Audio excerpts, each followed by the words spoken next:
Welcome, everyone, and thanks for joining me in this short seminar that we decided to put on after learning about the USAID funding crisis.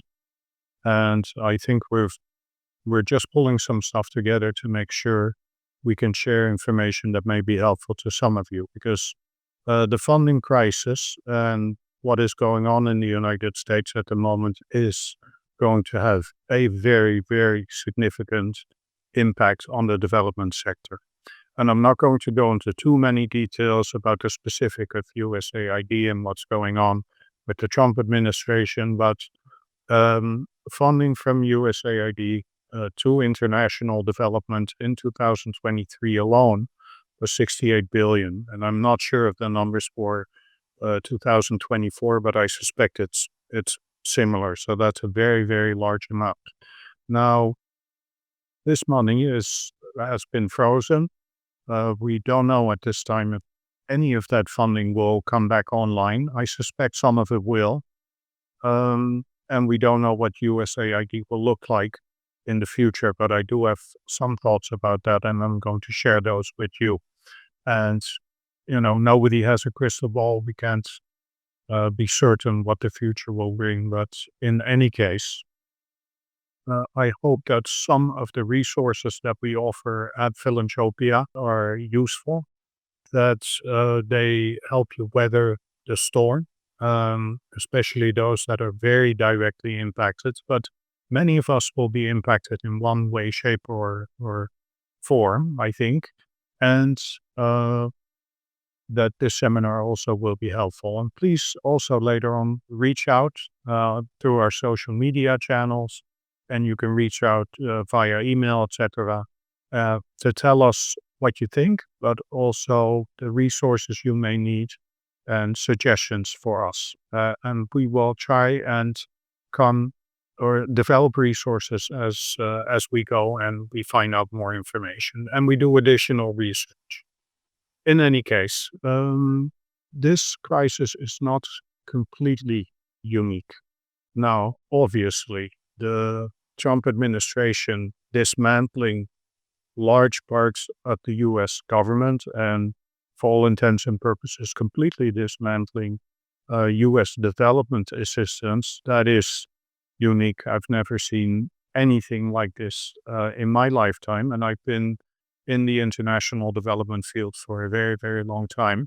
But there are some examples that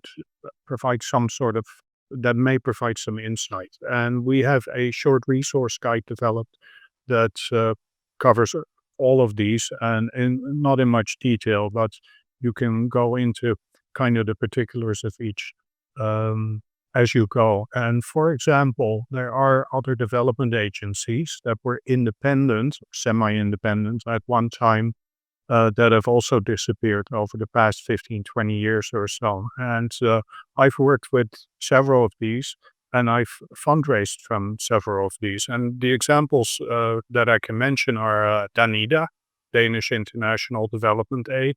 That was folded, for all intents and purposes, it was folded into the Ministry of Foreign Affairs of Denmark. That DANIDA name will still pop up sometimes, but there is no independent agency anymore. The Irish Aid in Ireland folded into the Ministry of Foreign Affairs as well. The Netherlands Development Corporation Agency used to be independent, no longer. Part of the budget and the tasks were folded into the Ministry of Foreign Affairs there as well. USAID, same story. USAID, I think it's about a decade ago or so, disappeared and no longer is around as an independent agency. Canadian International Development Agency, CIDA. I used to work with them quite a lot, got a lot of funding from them. Now also folded into Foreign Affairs. Department DFID, our old friend DFID, the Department for International Development of the UK, now called a part now of the Foreign Commonwealth and Development Office. So no longer independent, folded into that agency or into foreign affairs as well. And then there's been some talk over the past years, quite a long time actually, of SIDA, the Swedish International Development Agency, being folded into the MFA, the Ministry of Foreign Affairs there. And there are probably some examples if you go further back, and there will be others in the future also. Development agencies that are semi or fully independent in some way, shape, or form from a Ministry of Foreign Affairs that are going to be folded into kind of a Ministry of Foreign Affairs. In Germany, there's been some talk about that as well. So this a development agency, government development agency like USAID disappearing as an independent entity is not unique. And there are some lessons to be learned from that. Job losses, loss of capacity, loss of certain types of programming, reorientation of policy objectives, etc., and the control of the Minister of Foreign Affairs, if it's called slightly differently across different countries, but the control being pulled back by a Ministry of Foreign Affairs and a government, maybe.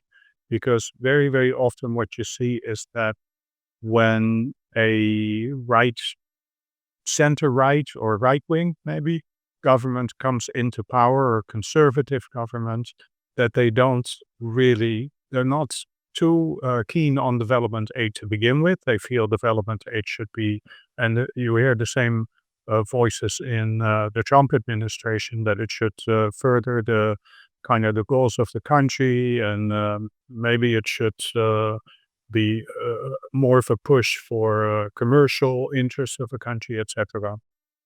Whether it's the United States, UK, the Netherlands, or what have you. And you see quite a bit of this going on. So typically when you see a government that's on the right come into power, and with most of the examples I just mentioned, this is the case, you will see a push to maybe integrate or get rid of a development agency and fold it into or under the control of the Ministry of Foreign Affairs or equivalent. And it has to do with budget, because development budgets are sometimes massive and sometimes much larger than what a foreign affairs ministry or department will have available. So that's very, very important to know. And there are some lessons to be learned. There's some case studies floating around, etc. And I think for both those directly impacted, including USAID personnel, contractors, etc., and those that kind of downstream that are impacted, and those just interested to see how that kind of worked, and how people dealt with that maybe. And you can potentially even ask those that were impacted by kind of those shifts on how they managed it. And that may be worth looking at. Now, in the short term, it's not going to help you that much, but what I'm trying to explain that, yes, USAID just being dismantled overnight, that's I've never seen anything like it. It's incredible, and it's going to have a massive impact. And at the same time, there are some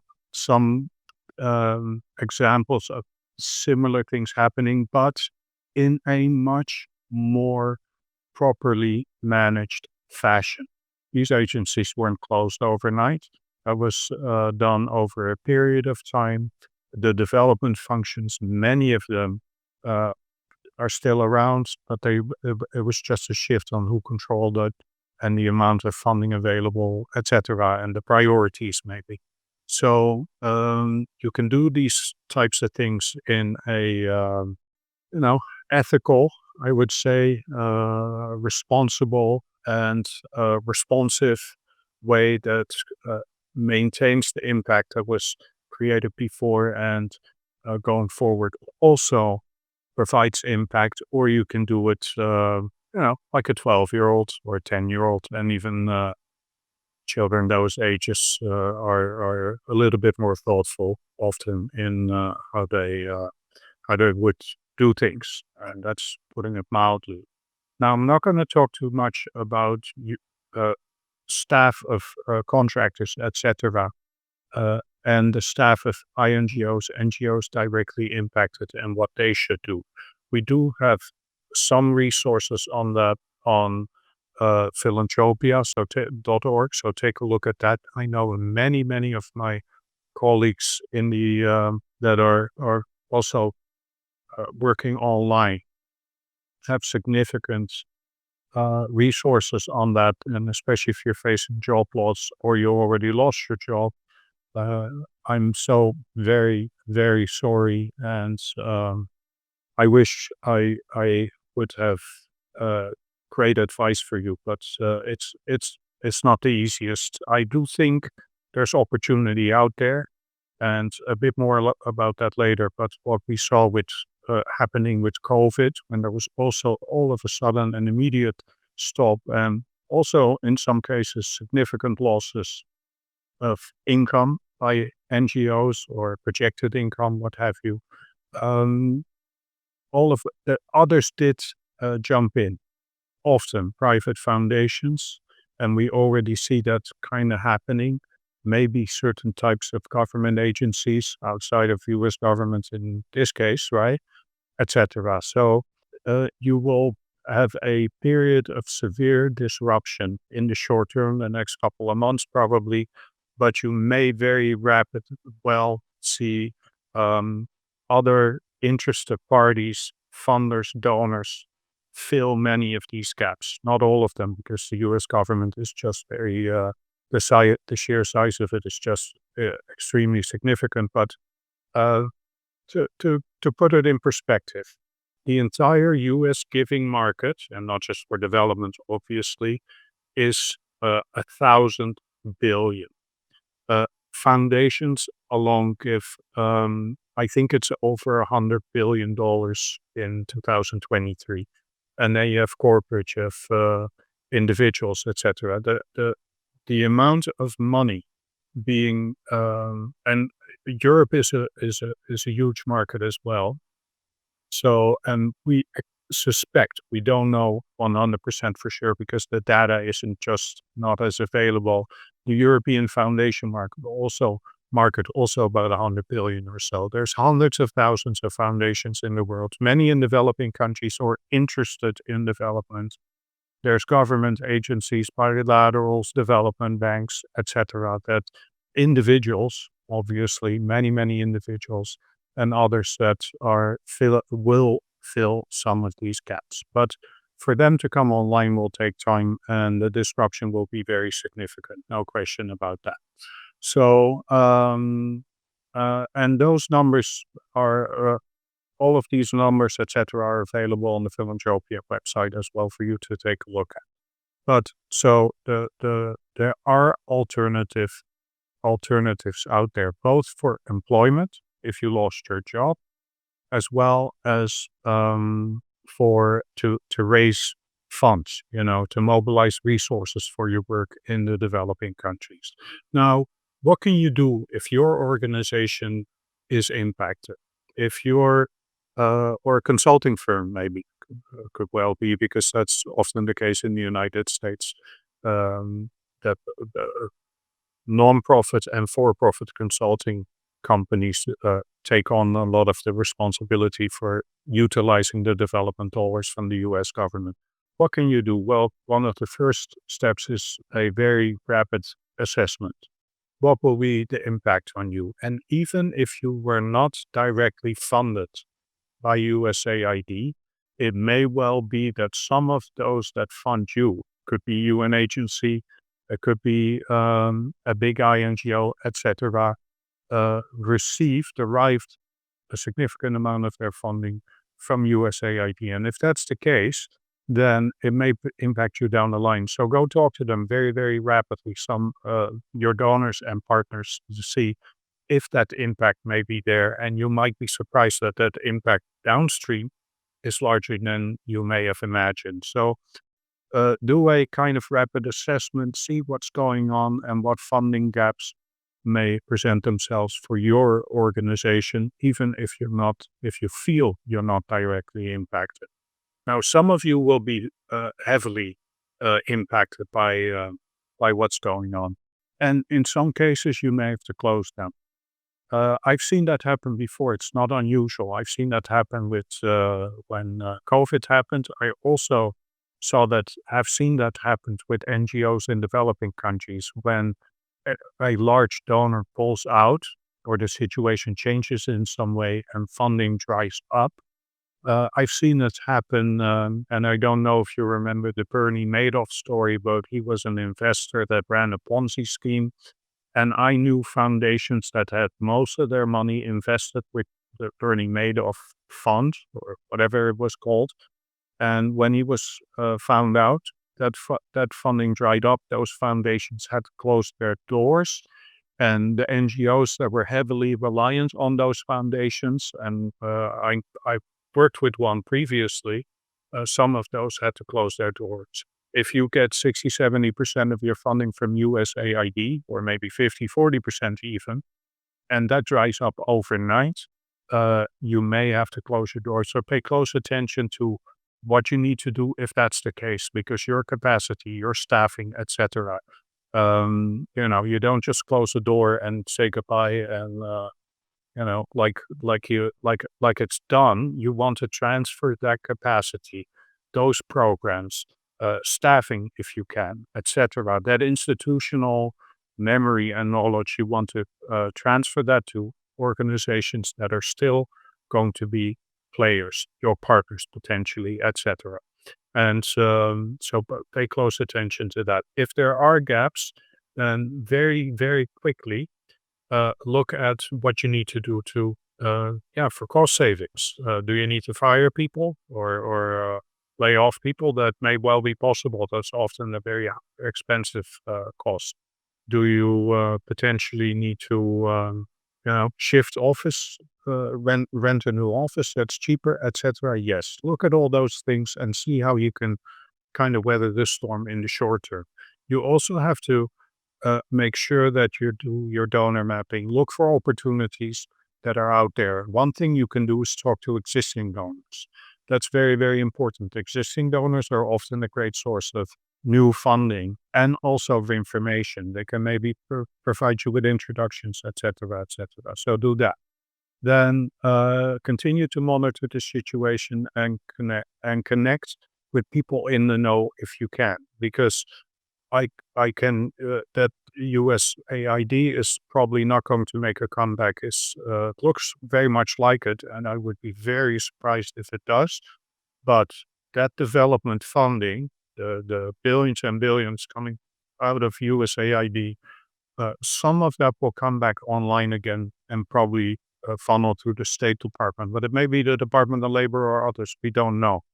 Or CDC. It's not certain at this point. And that may happen very quickly all of a sudden, and you want to be in a position to tap into that if you can. So I'm not overly positive that those amounts will be as significant as they used to be, but be aware that this can happen. Also be aware that you need to respond very rapidly. So you need to be able to pivot. You need to be nimble when other funders are filling that gap. So connect with those funders, engage with those potential funders, map them out. And there are many opportunities to do so. And we tell you about many of those and how to kind of work that on the Philanthropia website and on our training portal. So create a plan, right? At the same time, you want to create communications materials. You want to use your social media channels, both for influencing, maybe expressing outrage as well, what's going on, but most importantly, to show what impact this will have on the people you work with or the programs you're running. Not so much on yourself, your staff, etc. You're there for a reason, and the reason is, a goal to create a better world, environment, fight climate change, or human rights, whatever the case may be. health, education, you name it. Make sure you showcase what's going to happen in the short, or what's happening actually in the short term with all that funding going offline. And it will be quite significant. So I'm sure you can tell those stories, and those stories will help galvanize people, will help potential donors and existing donors see that you're a important partner in filling those gaps and making sure the impact will be mitigated, limited. So that communications part is very, very important. Also, look at your long-term strategy. If you have a organizational plan, program strategy, and you have a fundraising strategy, maybe then update those immediately because there will be some impact there. And in the long term, you may have to make some changes. Not everybody, but most of you will probably.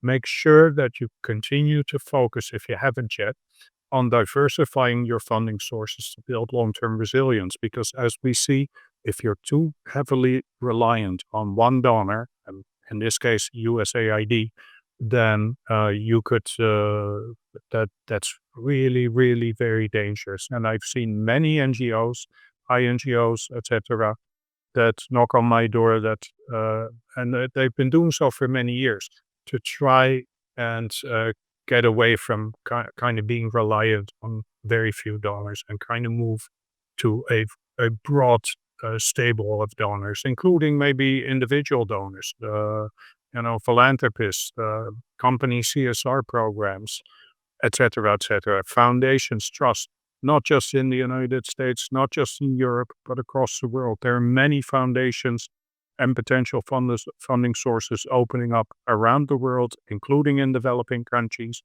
And I can tell you organizations like UNICEF, World Vision, CARE, whatever, they're fundraising very successfully in Brazil, Argentina, Mexico, Thailand, India, you name it. So the opportunity is out there. Go look for it and take a long-term approach to that. Then, like I said, on Philanthropia, we have very, very many opportunities to learn, to improve, to build your capacity, and shortcuts, hopefully, if you're many cases, on how to weather this storm, how to deal with a sudden loss of a significant amount of income, and what some of the kind of the low hanging fruit is, if you will, that you can tap into. Now, for again, if you've lost your job or you're about to lose your job, I'm very, very sorry. We are living in a very large development community, and there are tens and tens of thousands of organizations, including donors, working in this field today. So there will be opportunities for many of you. I am very, very sorry that if you live in the United States, that it's not so easy to replace healthcare, etc. You probably be much better off living in a European country. I am sorry if you live in a developing country where economic kind of challenges would not make it very easy to transfer into a new job similar to what you had before. But there are opportunities out there, and I do very, very much hope that you are able to tap into it and that the community steps up and offers these opportunities. I do know that there will be a need for consultants, and maybe in the short to medium term, and that's just a thought I had. And I'm not a human resources specialist, so forgive me if it sounds simple, but I've been in the consulting business for a very long time. I've also worked for the UN, for INGOs, etc. So I know all sides of the field pretty well. And there is always a good need for expertise and for consulting expertise. And this USAID dropping out will probably generate opportunities there as well. At least some of those opportunities may help in the interim period. So take a look at that as well. Again, this is unprecedented. I'm so very sorry to see this happening. It comes as a very significant shock. But as a community, I'm hopeful that we can provide the resources, the moral support, the network, the connections, etc., to help each other out and to make sure that both the people working directly impacted and working with, for, or through USAID funding, and those and the beneficiaries of this critically important work will at least not suffer as much as some in the U.S. administration would like them to see suffer. So, thanks so much. Feel free to reach out and keep an eye out for what all the things we're doing on philanthropia.org on the website, because we'll be showing up with new resources that hopefully will be of help. Thanks so much, and Godspeed.